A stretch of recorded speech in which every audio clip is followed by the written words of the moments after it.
Le rôle principal des vaccins, c'est de protéger des maladies infectieuses.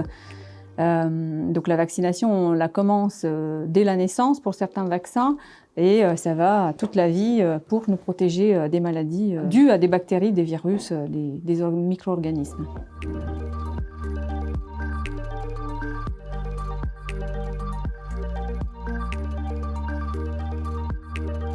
Le principe de la vaccination, c'est vraiment de préparer l'organisme, de préparer le système immunitaire en amont d'une rencontre avec un microbe pour qu'il soit capable en fait d'agir rapidement et efficacement le jour où il va vraiment rencontrer le microbe. Et la vaccination, en fait, ça utilise une des caractéristiques fondamentales du système immunitaire qui est le fait que le système immunitaire est doté d'une mémoire. Il a une mémoire, en fait, des rencontres qu'il a eues dans le passé avec des agents infectieux. La question maintenant, c'est pour simuler cette première rencontre, en fait, qu'est-ce qu'on met du coup dans la seringue, dans le vaccin? Il y a différents cas de figure qui peuvent se faire et là, qui vont dépendre en fait du virus ou de la bactérie contre laquelle on souhaite se protéger via la vaccination. Il y a des vaccins qu'on appelle vivants atténués. Là, vous aviez un virus qui est particulièrement méchant, en fait, et vous mettez dans un vaccin vivant atténué une version moins agressive, en fait, moins dangereuse du microbe, de la bactérie ou du virus.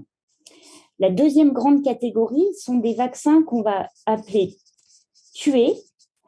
Donc, le virus ou la bactérie entière, mais cette fois-ci, ils ont été totalement tués. Donc, en aucun cas, ils peuvent se multiplier et donner des symptômes de la maladie chez l'individu qui se fait vacciner. La troisième approche, c'est non pas d'utiliser le microbe entier, atténué ou tué, c'est d'utiliser seulement des morceaux de ce microbe. Donc, je prends ces parties-là. Et donc là, vous avez seulement une partie du microbe. Toute la question, en fait, c'est qu'est-ce qui est le plus efficace à mettre dans la seringue, dans le vaccin, en fait, pour que la réponse, la stimulation du système immunitaire soit la plus efficace possible. Il y a des vaccins qui protègent toute la vie.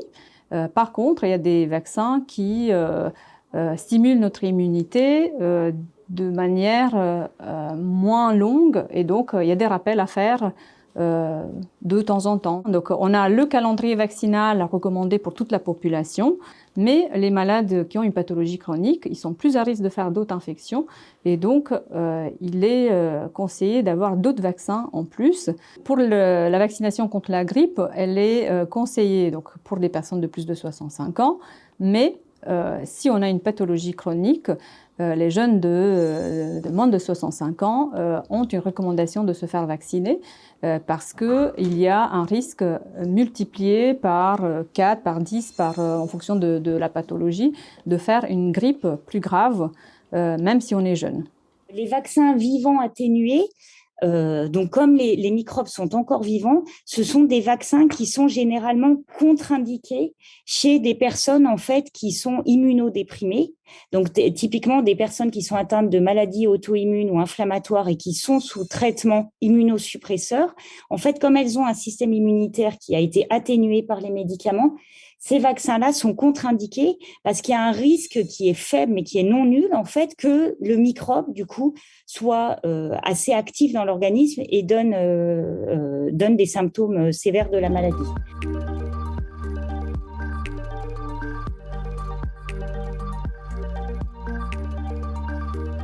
La stratégie cocooning est en fait une stratégie visant à protéger les nouveau-nés au moment de leur naissance en faisant vacciner l'entourage des nouveau-nés. On a toujours des cas de coqueluche et en effet, en étant adulte, on l'oublie un peu parce qu'elle est grave chez le nourrisson.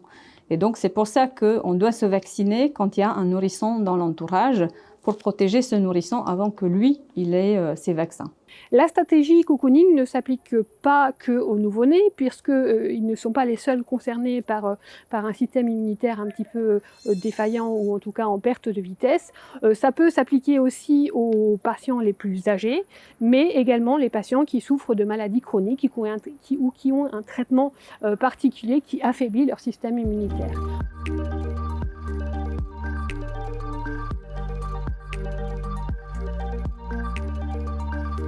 Quand on a un patient comme ça chronique, qui est atteint d'une maladie chronique quelle qu'elle soit, on fait en gros régulièrement le point un peu sur leur situation de santé et on en vient aussi à voir un petit peu où ils sont sur le plan vaccinal parce que passé un certain âge, au-delà de 60 ans, c'est vrai que le côté vaccinal, c'est un peu mis de côté, le médecin ne pense pas forcément en parler. Dans beaucoup de zones médicales actuelles, il existe un manque de médecins et donc les médecins qui restent ont une charge supplémentaire de travail, ce qui fait qu'il va manquer de temps pour pouvoir aborder absolument tous les sujets.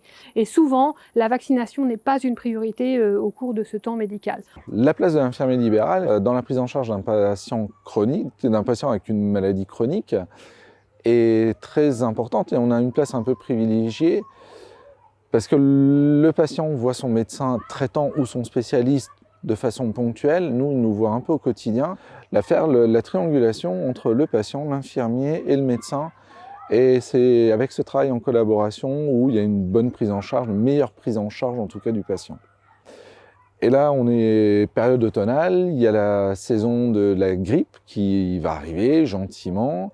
Donc on est en train de refaire le tour avec les patients justement pour petite piqûre de rappel, ne pas oublier de se vacciner contre la grippe, en sachant que c'est le seul unique vaccin qu'on peut faire sans prescription médicale à partir du moment, petite parenthèse, où il a été déjà prescrit une fois par le médecin traitant.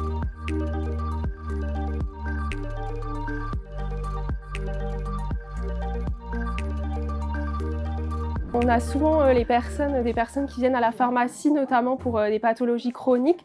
Donc on peut vraiment les sensibiliser sur ce vaccin, notamment de la grippe. Vous pouvez l'avoir sans ordonnance et on pourra vous l'injecter. Donc ça vous permettra de gagner du temps, pas besoin d'aller chez le médecin, de prendre un rendez-vous.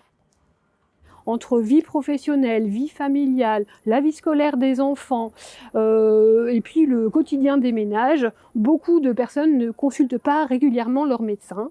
Il est classique de dire que les visites entre 20 et 50 ans sont quasi inexistantes et que ces patients-là ne viennent en consultation que pour des pathologies aiguës. Et donc ce temps médical n'est pas un temps propice à discuter de la vaccination, malheureusement. D'autre part, la non-connaissance du calendrier vaccinal d'une part et surtout de la date des rappels des différents vaccins de la part des patients est également un frein pour ouvrir la discussion sur la vaccination tout simplement. Alors on peut toujours faire un rattrapage vaccinal. Nous avons des stratégies et des diagrammes faits pour ça, pour les différents vaccins existants et avec les différents âges de rattrapage.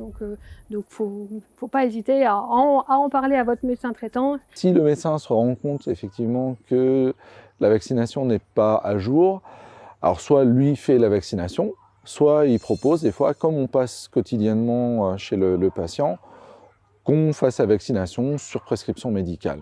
Où est-ce qu'on peut se faire vacciner? C'est bien sûr chez son médecin traitant, chez son médecin spécialiste qui nous suit, ou alors dans des centres de vaccination où on peut aborder toutes les recommandations vaccinales et se faire vacciner n'importe quel vaccin. Quand vous faites prescrire un vaccin par votre médecin, pensez bien à savoir quand est-ce que vous allez vous faire vacciner parce qu'en fait, le vaccin, il ne faut pas venir le chercher trop tôt à la pharmacie. Il faut savoir qu'il a aussi une date de péremption comme les médicaments. Et nous, il faut savoir que dans le frigo, en fait, dans notre frigo, chaque jour, il y a des contrôles qui sont faits de la température. Et donc, il sera bien conservé entre plus 2 et plus 8 degrés, alors qu'à la maison, voilà, ça peut varier et donc il pourrait être plus sensible et ne plus être efficace. Donc, venez pas le chercher trop tôt, je dirais 3 mois avant maximum, ce serait bien. Toutes les vaccinations avec les différents âges de rappel. Que ce soit le carnet de santé de l'enfant ou la carte de vaccination que éventuellement les médecins remettent à leurs patients, c'est le moyen le plus pratique de vérifier son statut vaccinal. Le site mesvaccins.net a également mis à disposition des patients une application pour smartphone qui permet de relater leur statut vaccinal à partir du moment où rentrent les vaccins dessus et qui permet d'alerter en cas de retard vaccinal, ce qui peut être un moyen d'y penser sans avoir à fouiller dans les carnets. Éventuellement affiché en salle d'attente de notre cabinet qui permet un petit peu d'informer